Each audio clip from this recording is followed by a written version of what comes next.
not a king, I am not a god, I am worse.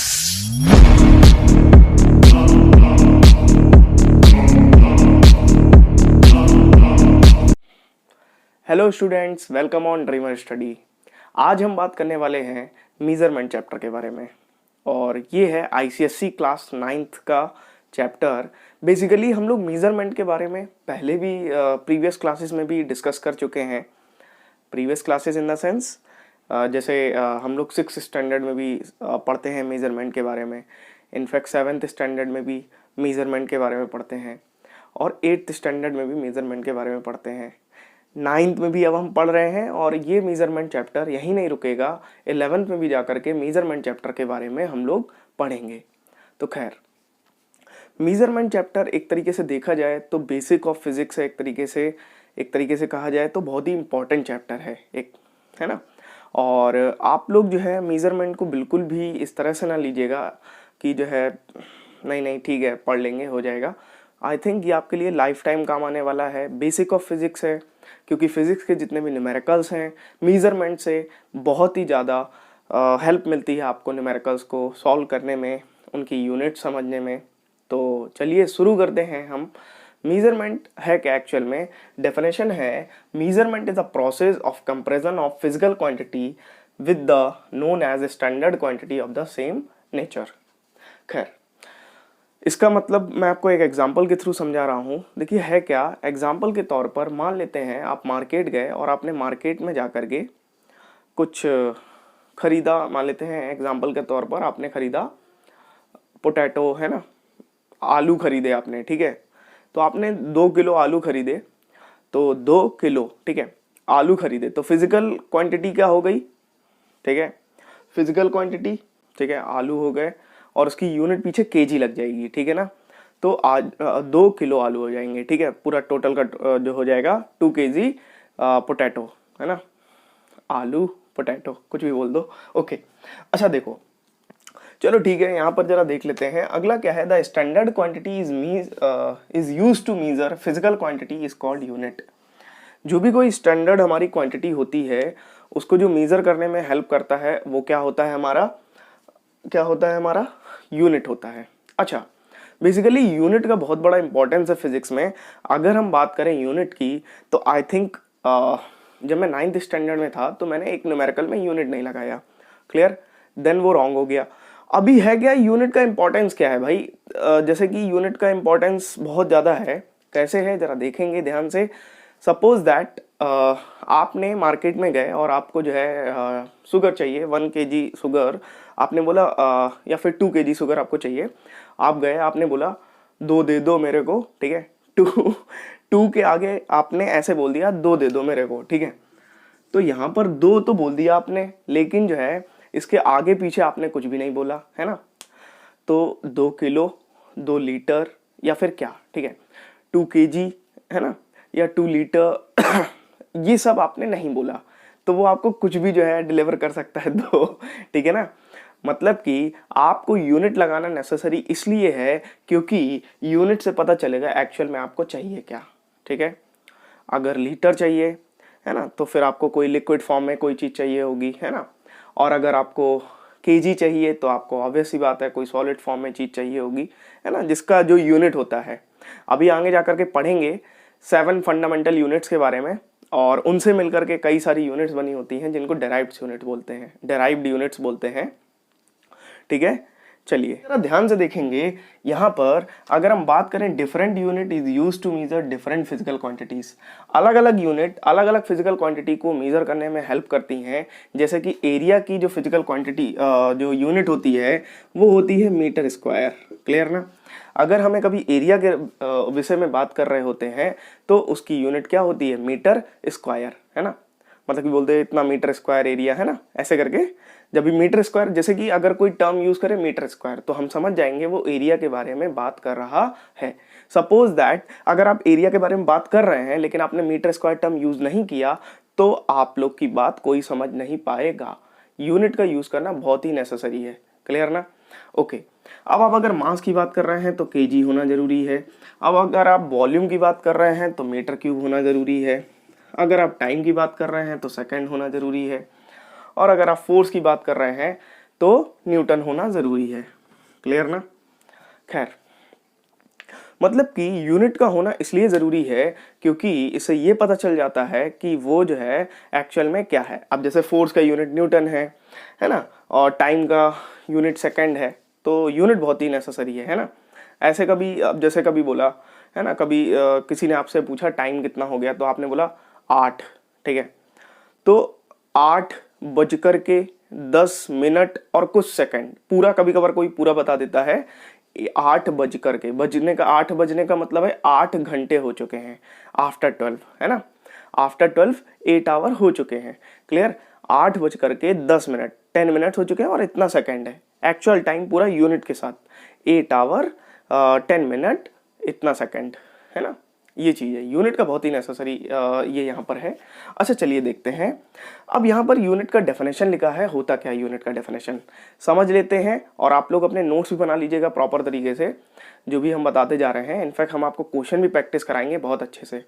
और एक चीज़ और मैं बोलूँगा यहाँ पर इसी बीच में, ठीक है, मैं बहुत ही कोशिश कर रहा हूँ कि आपको एक्सप्लेन करूँ, तो थोड़ा सा हो सकता है समय लगे चीज़ों को एक्सप्लेन करने में, और हमें नहीं लगता जल्दबाजी में कुछ भी बनाने का कोई मतलब है ना। और एक चीज़ और भी करनी है आप लोग को, जितने भी आपके स्टैंडर्ड्स के बच्चे हैं, मतलब आप सेम क्लास के, आप लोग उनको शेयर कर सकते हैं इसको, तो एक बेहतर रहेगा। और आगे वीडियो बनाने में थोड़ा सा मेरे को भी लगेगा कि हाँ मेरे को वीडियो बनाने चाहिए। और एक बात और भी है, ये वीडियो जो है ना, बाकी जो सीनियर क्लासेस के बच्चे हैं 10th 11th स्टैंडर्ड के, वो भी देख सकते हैं, बिकॉज ऑफ आई थिंक उनको बहुत ही ज़्यादा रिक्वायरमेंट है मेजरमेंट सीखने का। क्लियर? ओके, आगे बढ़ते हैं। यहाँ पर देखते हैं, unit is the quantity constant magnitude which used to measure magnitudes of other quantity of same nature. अब जैसे कि एक फिजिकल क्वांटिटी है एक फिजिकल क्वांटिटी है मान लेते हैं, है ना, और हमें बताना है, जैसे एग्जांपल के तौर पर यहाँ पर ले लेते हैं, ठीक है, क्या ले लेते हैं 10, हमने 10 बोल दिया, इसके पीछे हमने कुछ भी नहीं लगाया। मैग्नीट्यूड क्या होता है? एक मैग्नीट्यूड एक नंबर है, एक न्यूमेरिकल वैल्यू है मैग्नीट्यूड, है ना।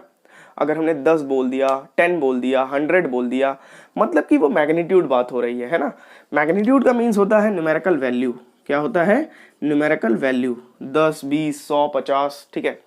10 के आगे अगर हमने सेकंड लगा दिया तो क्या ये 10 सेकंड, अब टाइम की बात नहीं कर रहे हैं, ठीक है। अगर मैंने 10 के आगे केजी लगा दिया, क्या हम अब मास की बात नहीं कर रहे हैं? क्लियर ना? अगर हमने 10 के आगे मीटर लगा दिया, क्या अब हम लेंथ की बात नहीं कर रहे हैं? कर रहे हैं ना। तो यही होता है यूनिट। यहाँ पर यूनिट में क्या होता है, ये जो फॉर्मूला है मैग्नीट्यूड मल्टीपल यूनिट, तो मैग्नीट्यूड शो करता है एक नंबर, है ना, और यूनिट जो होती है, तो आप लोग को पता ही है यूनिट क्या होती है। यूनिट जो भी पीछे लगाएंगे तो हम लोग उस चीज़ में चले जाएंगे, जैसे कि जिसकी जो यूनिट होती है, क्लियर ना, जिसकी जो यूनिट है हम समझ जाएंगे, उसी के बारे में बात हो रही है। इतना क्लियर हो गया होगा आप लोग को। अब आगे बढ़ते हैं और आगे देखते हैं। यहाँ पर स्क्रीनशॉट ले लीजिए, आप लोग स्क्रीनशॉट ले लीजिए। तो यहाँ पर अब हम देखने वाले हैं, दो तरह की यूनिट्स होती हैं। पहली होती है fundamental units and second one is derived unit. तो फंडामेंटल यूनिट की अगर हम बात करें, ऐसी यूनिट्स जो सिर्फ जो है जिनका खुद से ही मिलकर के होता है फंडामेंटल, ठीक है। जैसे कि इसका डेफिनेशन पढ़ेंगे यहाँ पर, ये किसी पर मतलब कि डिपेंड नहीं होती हैं, है ना, पहला बात तो ये है। दूसरा बात है कैन नॉट बी चेंज और relate any other fundamental unit. अब जैसे कि एग्जांपल हम दें, मीटर, मीटर किसी और से रिलेट नहीं कर सकता, वो फंडामेंटल यूनिट है। क्लियर? अब जैसे केजी है तो केजी फंडामेंटल यूनिट है ना। तो इसी तरीके से मतलब कि एक दूसरी किसी यूनिट से रिलेट नहीं कर सकता है, मतलब समझ रहे होंगे आप हम क्या कहना चाहते हैं। एग्जाम्पल के तौर पर फंडामेंटल, आपको अगर हम बहुत ही बेहतर एग्जाम्पल दें फंडामेंटल का, फंडामेंटल मतलब कि जैसे उसके जैसा दूसरा उससे मिल करके तो कुछ बन सकता है। जैसे कि एग्जाम्पल के तौर पे अगर हम बोले आपसे कि जैसे घर है, एक घर है, तो घर का फंडामेंटल क्या है ना, तो घर का फंडामेंटल क्या होगा? ब्रिक, है ना, ब्रिक, ईंटा, जो ईंट होती है उसको बोलेंगे फंडामेंटल। क्या उससे भी छोटा कुछ होता है? नहीं, वो जो ब्रिक्स हैं, जब वो ब्रिक्स कंबाइन हो जाते हैं, मिल जाते हैं, तो एक घर बन जाता है, मतलब कि एक डेराइव्ड यूनिट बन जाती है। मतलब फंडामेंटल यूनिट से मिलकर के क्या बनता है, डेराइव्ड यूनिट। और एक चीज हमेशा ध्यान रखें कि कभी भी एक फंडामेंटल यूनिट किसी दूसरी फंडामेंटल यूनिट पर डिपेंड नहीं करती है, वो इंडिपेंडेंट होती है। मतलब कि अगर लेंथ की यूनिट मीटर है तो है। क्लियर ना? इतना बात क्लियर हो गया होगा। तो यहाँ पर देखेंगे 7 फंडामेंटल यूनिट्स होती हैं। लेंथ का यूनिट मीटर होता है, सिंबल एम होता है, मास का किलोग्राम केजी, टाइम का सेकेंड्स, ठीक है, टेम्परेचर का kelvin, luminous intensity candela CD, electric current ampere A, amount of substance mole MOL। Clear? ये सारे सिंबल हैं और ये सारी इसकी यूनिट्स हैं। तो आपको समझ आ गया होगा। अब डेराइव्ड यूनिट पर आ जाते हैं। डेराइव्ड यूनिट क्या है? Depend on a fundamental units. अब ये भी बताया था मैंने, फंडामेंटल यूनिट्स पर डिपेंड करता है। दूसरा है can be express in terms of fundamental unit. जब भी इसको करते हैं एक्सप्रेस तो हमेशा फंडामेंटल यूनिट्स के फॉर्म में ही एक्सप्रेस करते हैं। क्लियर ना? एग्जाम्पल के तौर पर जैसे एरिया दिया गया है, तो एरिया क्या होता है? Metre square. क्लियर ना? Metre multiple metre. क्लियर ना? 2 बारी मीटर। मीटर क्या होता है? लेंथ क्या है? लेंथ का यूनिट क्या होता है? मीटर। और लेंथ का यूनिट क्या होता है? मीटर।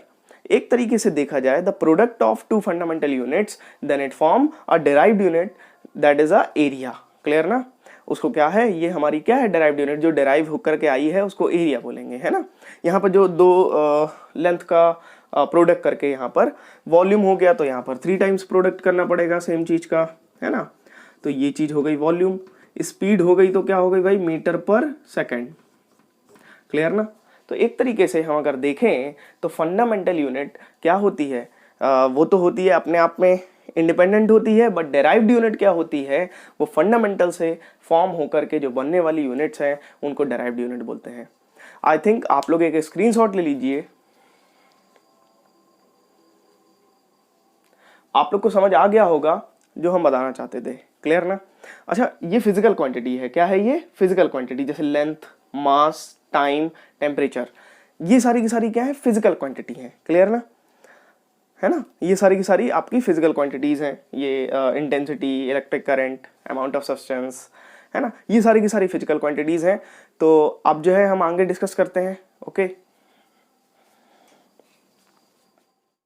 बेसिकली हम बात करने वाले हैं यूनिट्स के बारे में। तो अगर हम यूनिट्स के बारे में बात करें तो यहाँ पर फंडामेंटल क्वांटिटीज में हम लोग 3 फंडामेंटल क्वांटिटीज लेते हैं, लेंथ, मास और टाइम। क्लियर ना? और यहाँ पर 3 तरह के सिस्टम्स होते हैं। पहला सिस्टम CGS सिस्टम होता है, and second one is FES system, and third one is MKS system. देखा जाए तो सबसे ज़्यादा वर्ल्ड वाइड यूज होने वाला जो सिस्टम है वो MKS सिस्टम है। अब क्यों है ये बात आगे बताएंगे, लेकिन CGS सिस्टम देखेंगे जरा। तो CGS का क्या फुल फॉर्म होता है? Centimetre gram second. Clear?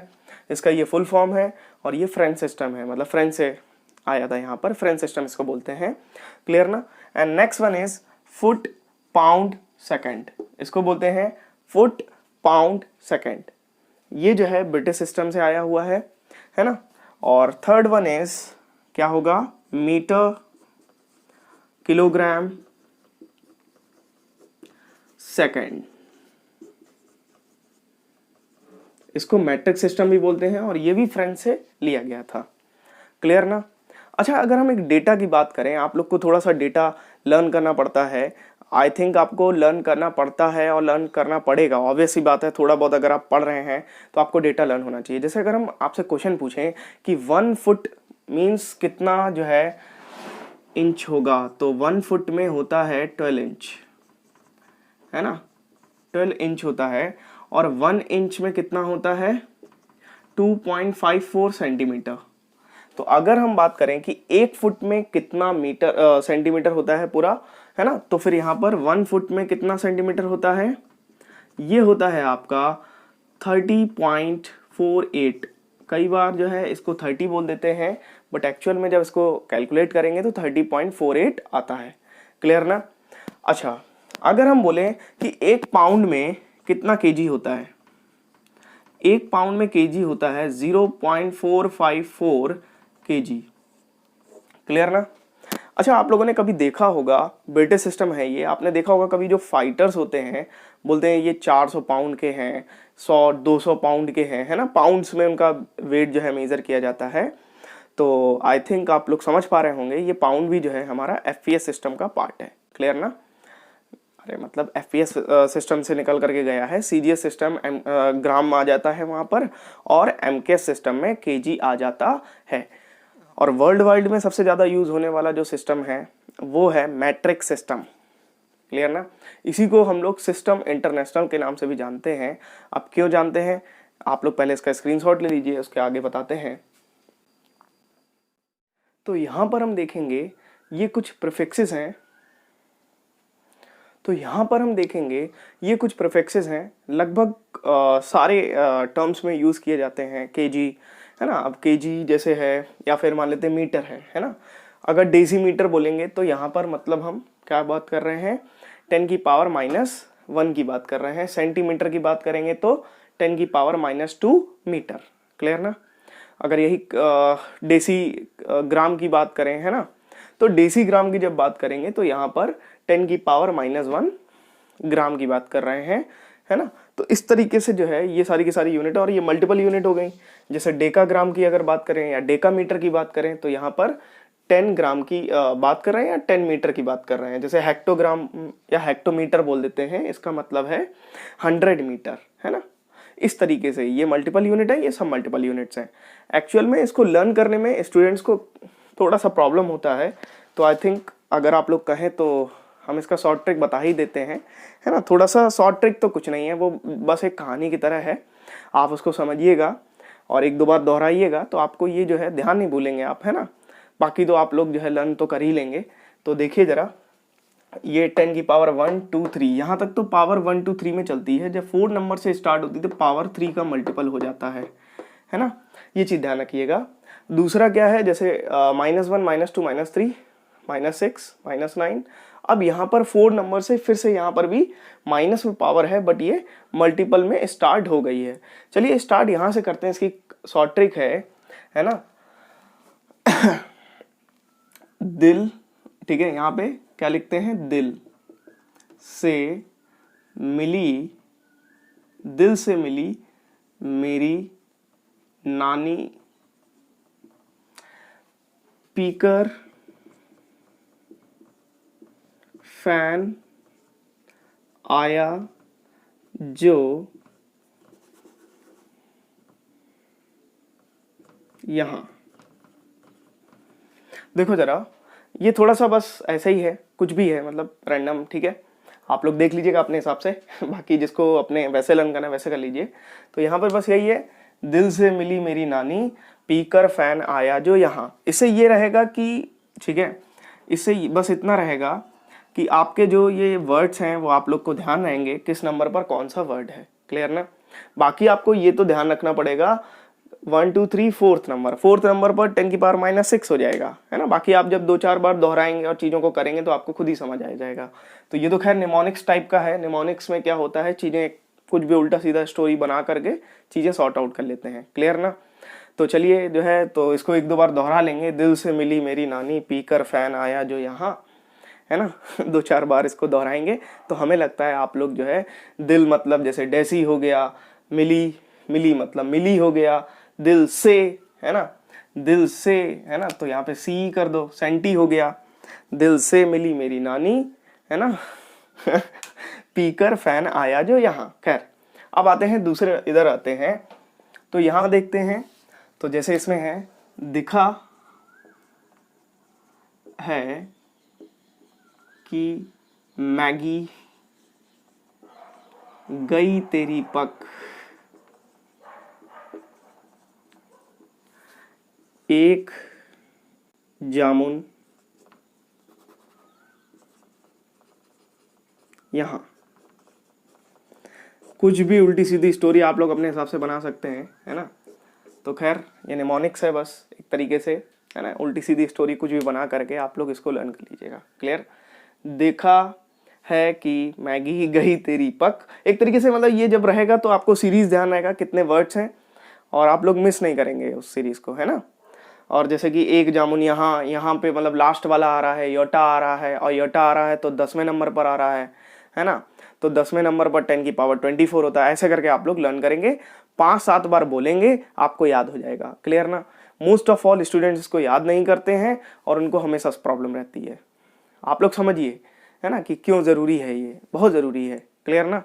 In fact जो है 11th स्टैंडर्ड में भी इसका यूज़ होता है, और बच्चों को जब भी नहीं याद होती है तो निमोनिक्स के थ्रू इसको याद कर लें।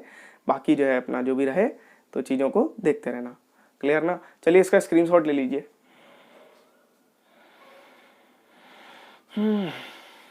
तो ठीक है, बढ़ते हैं। यहाँ पर हम लोग इस सेशन को ओवर कर देते हैं क्योंकि अब सेशन बहुत ज़्यादा लंबा हो जाएगा। लेकिन एक चीज़ हम बोलेंगे आपसे कि आप लोग जो भी कुछ पढ़ रहे हैं, जो भी कुछ देख रहे हैं यहाँ पर, तो आप लोग उसका फीडबैक ज़रूर दें। ये बहुत ही इंपॉर्टेंट है। और हाँ, हर चीज़ को शुरू करने के पीछे का एक रीज़न होता है। जैसे कि मेरे यहाँ पर कोई भी चीज़ शुरू कर रहे हैं, अगर हम वीडियोज़ बनाना स्टार्ट किए हैं, इसके पीछे का रीज़न है कि बच्चों ने बहुत इंस्पायर किया। इनफैक्ट एक बच्चे ने बहुत ही ज़्यादा बोला कि नहीं सर आप बनाइए बनाइए, है ना। तो ये चीज़ें होती हैं कि उस बच्चे को भी थैंक यू मेरी तरफ से कि उसने बोला, और जो है चीज़ें यहाँ पर जो है हमने प्रोसीड करी और धीरे धीरे वीडियोस बनाना स्टार्ट कर दिए, है ना। तो वही चीज़ है, आप लोग भी जब पढ़ाई कर रहे हैं तो उसको एक रीज़न के साथ करें, आप लोग एक विज़न के साथ करें तो बेटर होगा आप लोग के लिए। बाकी जो है बहुत ज़्यादा नहीं हम आपको समझाना चाहेंगे क्योंकि आप लोग समझदार हैं। और बस इतना ध्यान रखें कि जब भी आपको सीख रहे हैं तो सीखने की भावना से, और जो है उसको पूरा कर ही जो है आप लोग बैठे। ऐसा नहीं है कि आप लोग जो है बस ठीक है कर लिया हो गया ओवरऑल। थोड़ा सा जो है सीखने की पॉइंट ऑफ व्यू से उस चीज़ को देखें। और हमने बताया था, जिस वीडियो में हमने बताया आप लोग को कि फ़िज़िक्स क्या है, आई थिंक फ़िज़िक्स जो है बहुत अच्छे से मैंने वहाँ पे डिफ़ाइन किया था कि फ़िज़िक्स जो है जितना भी सब कुछ, तो वो जो है एक माइंडसेट लेकर के करें। फ़िज़िक्स को एक अच्छे उस नज़रिए से देखना है। और ठीक है, तो खैर इस वीडियो में इतना ही है, रखते हैं, मिलते हैं एक नए वीडियो में। और आप लोग एक चीज़ ध्यान रखिएगा, आप लोग जितना अच्छा फीडबैक देंगे हम ट्राई करेंगे उतना अच्छा वीडियो बनाने का। क्लियर। वैसे तो हम अभी भी बना रहे हैं वीडियो। तो चलिए मिलते हैं नेक्स्ट वीडियो में। Okay, bye all of you, take care.